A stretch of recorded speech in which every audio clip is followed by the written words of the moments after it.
ایک بات عام طور پہ سمیلن اور اجتماعی نکاحوں سے متعلق یہ بات میں نے عموماً سمیلنوں میں کہی جاتے ہوئے سنی ہے، بارہ سنی ہے کہ بھائی سمیلن کے اندر کیا ہے کہ غریب کی بیٹی کی ڈولی کو جاتی ہے۔ مجھے نہ معلوم تو شروع سے ہی اس جملے سے اقتباس رہا۔ میں یہ بات گزارش اکثر نکاح سمیلن کے مواقع میں کرتا رہتا ہوں، اور وہ گزارش یہ ہے کہ ہمیں یہ اس انداز سے، اس عنوان سے پیش کرنا چاہیے کہ بھائی یہ سمیلن اور اجتماعی نکاح اس لیے کر رہے ہیں تاکہ برادری میں، سماج میں مساوات ہو، برابری ہو، ایک ساتھ بڑے سے بڑے صاحب ثروت دولت مند وہ بھی، اور مزدور طبقہ بھی، ملازم طبقہ بھی، بڑا تاجر طبقہ بھی، سارے کے سارے ایک ساتھ ایک جگہ پر نکاح کر رہے ہیں، اور پورا سماج ایک ساتھ جڑا ہوا ہے، ملا ہوا ہے۔ اس اعتبار سے اس کو عنوان بنا کر کے کہ اس میں صلہ رحمی ہے، مساوات ہے، برابری ہے، ہر ایک جگہ ایک طرف پر سارے پورا نظر آ رہے ہیں۔ وہ شہزادہ ولی ہے وہ بھی نظر آ رہا ہے، اور اگر کوئی دوسرا ہے محنت کش، اس کا صاحبزادہ وہ بھی اسی اسٹیج پہ دلہا بن کے نظر آ رہا ہے، تو برادری میں اس سے مساوات اور برابری پیدا ہوتی ہے، ہمدردی اور محبت کا جذبہ پیدا ہوتا ہے۔ جب برادری میں 20-30-50 نکاح کریں گے تو، اور ہر خاندان کے 15-10 افراد خدمت کے اندر متعین ہوں گے، تو محبت، شفقت، ہمدردی، برادری میں آپس کا میل جول یہ اس سے بڑھتا ہے کہ نکاح جو ہے فلاں صاحب کی بیٹی کا نکاح ہے، فلاں صاحب کے بیٹے کا، اور لگ یہ بھی رہا ہے اور یہ بھی لگ رہا ہے، کس بنیاد پر کہ برادری سماج کے کام ہے۔ تو ایک بات یہ کہ سمیلن اس لیے بھی کیے جاتے ہیں تاکہ جو حدیث بیان کی جاتی ہے کہ سب سے کم خرچ والا نکاح پسندیدہ ہے، تو یہ مقصد تو ہوتا ہے کہ ہماری برادری، ہماری برادری سے مراد نہیں صرف یہی نہیں کہ یہاں بیٹھے، یعنی دنیا میں جہاں کہیں جو بھی کوئی برادری ہو، سماج ہو، ہر طبقہ کہ ہر سماج کے اندر یہ ہوتا ہے کہ بھائی بڑے پیمانے پہ دو کھانے ہو جائیں، ایک نکاح کے وقت کا ہوتا ہے، ایک ولیمے کا ہوتا ہے، اور جو ہر شخص شادی بیاہ میں الگ الگ کھانے دانے کرتا ہے، 1000 کے، 1500 کے، 1200 کے، 700-800 کے، اس طرح یہ بہت سارے 20 جو کھانے ہوتے ہیں یہ بچ جائے۔ اگر 20 جگہ میں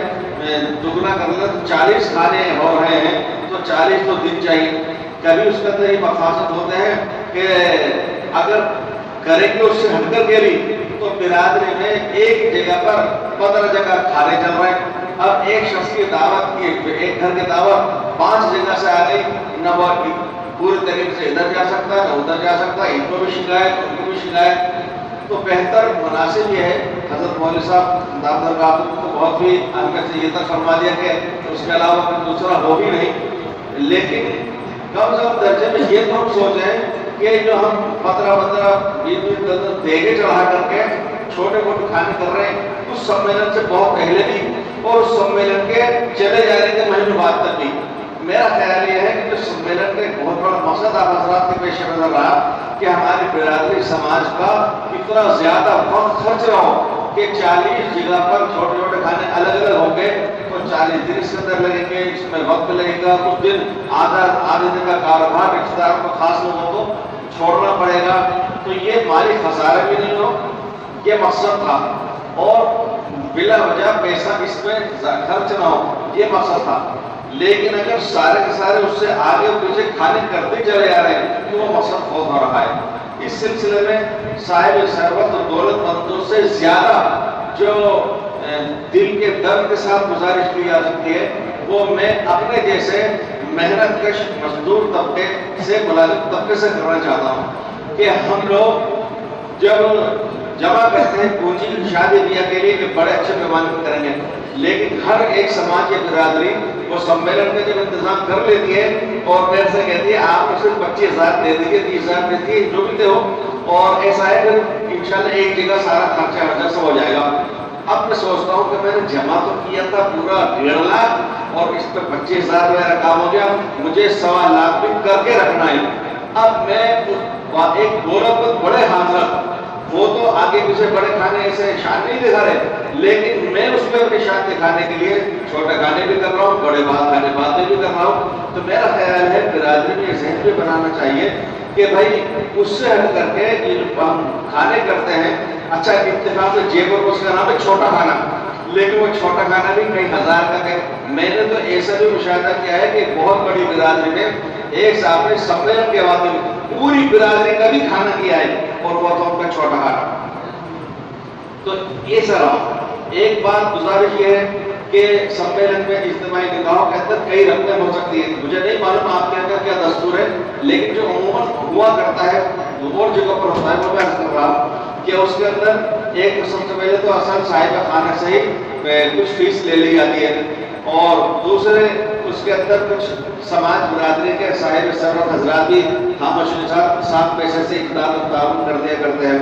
تیسرے بات لوگ یہ سمجھ کر کے کہ غریب جوڑے بھی اس کے اندر ہیں، چلو ان کے اوپر کچھ لگ جائے گا تو وہ صدقات واجبہ سے بھی کچھ کر دیتے ہیں. بعض جگہ ایسا بھی ہوتا ہے کہ کچھ حضرات سرکاری فنڈ سے محنت کوشش کر کے بھی دلہن کے نام کچھ کروا لیتے ہیں اور وہ اس کو مل جاتا ہے. ان میں سے اگر یہ اس طرح کے فنڈ ہیں تو ہر فنڈ اپنے اسی مقام پہ خرچ ہونا چاہیے، اس بات کا بھی خیال رکھنا چاہیے. ایک بار یہ کہ بعض صاحبان اس کے اوپر ظاہر ہے پوری برادری کے سارے 100 کے 100 لوگ تو سمیلن کریں گے نہیں. اگر 100 لوگوں کی تعداد ہے تو 5-10 لوگ کریں گے. کچھ دوسرے لوگ اس میں تنقید کرتے ہیں، تنقید کرتے ہیں، کمیاں نکالتے ہیں. مثلا یہ کہ یہ تو سرکار سے تو انہوں نے چیک پاس کرا لیا اور خود ہی ہڑپ کر گئے. وہ سمیلن کیا تھا، پیسہ بہت بچ گیا تھا، خود ہی کھا کر کے بیٹھ گئے. بخدا میں مسجد میں مجھے نہیں معلوم کہ کون کون سمیلن کر رہا ہے اور اعتراض کرتا ہے، مجھے بخدا نام یاد نہیں ہے کس کا. میں مطلقاً پورے شہر کے حساب سے ایک بات گزارش کر رہا ہوں، ایسے لوگوں کو اپنے ساتھ جوڑ لیا جائے. حضرت قاری ظہیر صاحب دہلی میں معلوم بزرگ تھے، وہ یہ فرماتے تھے کہ اس زمانے میں ایسا ہوتا تھا، اب نہیں ہوا. لوگ یہ اعتراض کرتے تھے کہ صاحب ان جماعتیوں کے بعد تو سعودی عرب سے پیسہ آ رہا ہے، ریال آ رہا ہے. تو وہ فرماتے تھے دیکھو ہمارا دل کا بڑا کم کہ اس کے باوجود ہم کہہ رہے ہیں آج تم بھی شریک ہو جاؤ، تم بھی شریک ہو جاؤ. تو اگر کوئی اعتراض کرتا ہے تو ایسے لوگوں کو بھی اپنے ساتھ جوڑا جائے. بھائی آپ خود آ جاؤ، اپنے نیک مشوروں سے ہمیں نوازو، اور کون سی چیز کہاں سے آ رہی ہے کس طرح کرنا چاہیے مل جل کے اپنے کام کر لیتے ہیں. ایک دوسری بات سمیلن کے اندر عام طور پہ اگر یہ ہوتا ہے کہ سب افسران کو اور نیتاؤں کو بلانا ہے، تو میں نے اپنی آنکھوں سے جو منظر دیکھے مجھے دیکھے ہیں کہ جو حضرات مطبخ کا کام سنبھال رہے، کھانا بن رہا ہے کہ کھانا کھلایا جا رہا ہے، پانی کی سبزی لگی ہوئی ہے کہ تختیوں پر دولہوں کو سنبھالا جا رہا ہے کہ دلہنوں کے اندر بھی لوگ اپنی ذمہ داریاں پوری کر رہے ہیں. جیسے وہ نیتا اور افسران وغیرہ آئے تو برادری کے جتنے صاحب اثر و صاحب حیثیت متعارف لوگ ہیں وہ صاحب کے ساتھ اس کے استقبال میں لے کر کے وہاں چلے گئے. نتیجہ یہ کہ سارے شعبے جو سمیلن میں اپنی جگہ کام کر رہے تھے ان سب کے اندر ادھورا پن آ جاتا ہے. اس لیے اس میں بھی احتیاط برتنی چاہیے. ایک پانچویں بات یہ ہے کہ سمیلن میں شرکت کے بعد میں شریک ہو کر کے ہر انسان کے پاس کچھ بچ جاتا ہے. یعنی وہ اس کے ارمان سے بہت زیادہ خرچ کرنے کے، لیکن مان لیجئے کہ جب سمیلن میں جوڑ رہا ہے تو اس کے بعد پیسہ یقیناً بچے گا. سب سے پہلی ترجیح وہ اپنے آپ کو ہی دے لے، اپنے آپ کو، اپنی آل اور آپ کو، اپنے بیوی بچوں کو کہ اپنے مکان میں، دکان میں، تجارت میں اس پہ خرچ کرے، اپنے خاندان کو مستحکم کرے، اپنے گھرانے پہ خرچ کرے. پھر بھی اگر اس کو اللہ نے اتنا دیا وہ چاہتا ہے کہ نہیں مجھے تو کھل کے اور ارمان پورے کرنے ہیں، تو بہت سے برادری سماج ایسے ہیں آج بھی جن کے پاس شادی خانے کا نظم نہیں ہے. آپ کے بزرگوں کو تو اللہ تعالیٰ کے روحوں کو جنت الفردوس اعلیٰ میں مرتبہ عطا فرمائے، جنہوں نے آج سے سینٹر کو اس زمانے میں کر لیے کیونکہ تھپیڑے کھا کر کے سردی کے ٹھنڈیری ہواؤں کو برداشت کر کے. تو وہ صدقہ ہے کہ آج ماشاءاللہ سماج اس سے فائدہ اٹھا رہا ہے، دوسرے مسلمان بھی فائدہ اٹھاتے ہیں. تو جن حضرات کے پاس برادری سماجوں کے پاس شادی خانے کا نظر نہیں ہے، ان کو چاہیے اس شادی کے موقع پہ صاحب حیثیت لوگ یہ کہیں کہ صاحب میں نے حصہ تو اس میں 30,000 50,000 جو سماج نے طے کیا ہے وہ تو میں نے فنڈ اس میں دے دیا، لیکن میں چاہتا ہوں اپنی خوشی سے 2-4 لاکھ روپے اور میں دینا چاہتا ہوں. ایسے حضرات وہ پیسہ دیں، 5 روپے 50,000 یا 5 لاکھ اور وہ اگر جمع کیا جائے تو برادریوں کے پاس، سماجوں کے پاس ان کا اپنا ہاسپٹل بھی ہو سکتا ہے، ان کا اپنا اسکول اچھا سا ہو سکتا ہے، اسکول ہے تو کالج ان کا اپنا ہو سکتا ہے، ایک ہے تو دو بھی ہو سکتے ہیں، ان کے پاس رفاہی ادارے بھی ہو سکتے ہیں جو برادری کی بوڑھی، ضعیف یا کمزور، ناتواں، یتیم ایسے طبقات کے لیے سہارا آپ کے بن سکتے ہیں۔ اس میں ایک طرف یہ ہوگا کہ کوئی تجزیہ نہیں مارے گا انہوں نے اپنا پیسہ بچا لیا، دوسری طرف یہ کہ سماج کے خاص افراد کو مانے ہوئے انہوں نے اس طرح بھی حصہ لے لیا، تو یہ برادری سماج کے لیے مستقل ہو جائے کر کے ایک بہت ہی بہترین چیز ہے۔ چھٹی اور آخری بات میں یہ دیکھنے میں آئی وہ انفرادی نگاہوں میں بھی بہت زیادہ ہوتا ہے، اس کا اجتماعی نگاہ سے تعلق نہیں ہے۔ وہ یہ کہ بہت سے حضرات یہ چاہتے ہیں کہ دینی اعتبار سے بڑی شخصیت، بڑے سے بڑے مدرسے کے محترم صاحب ہمارے یہاں آئے اور بڑی سے بڑی مسجد کا خطیب صاحب تو ہمارے یہاں کا نکاح آ کے پڑھائیں، کہ ایک طرف تو یہ ارمان ہوتا ہے اور دوسری طرف کوئی شوق ایسا نہیں ہوتا جو چھوڑنے کو تیار ہو، کہ ساری رسمیں کو کرنے کے لیے تلے رہتے ہیں۔ تو میرا خیال ہے کہ انفرادی نکاحوں کے اندر بھی ہمیں اس بات کا خیال رکھنا چاہیے۔ بہت سے ہمارے بھائی اجتماعات کے اندر نکاح کرتے ہیں اور ہمیشہ کے لیے ایک یہ کہتے رہتے ہیں کہ ہم نے تو بابرکت مجلس میں اجتماع میں نکاح کرا لیا، کیا اس نکاح کے وہاں ہو جانے کے بعد میں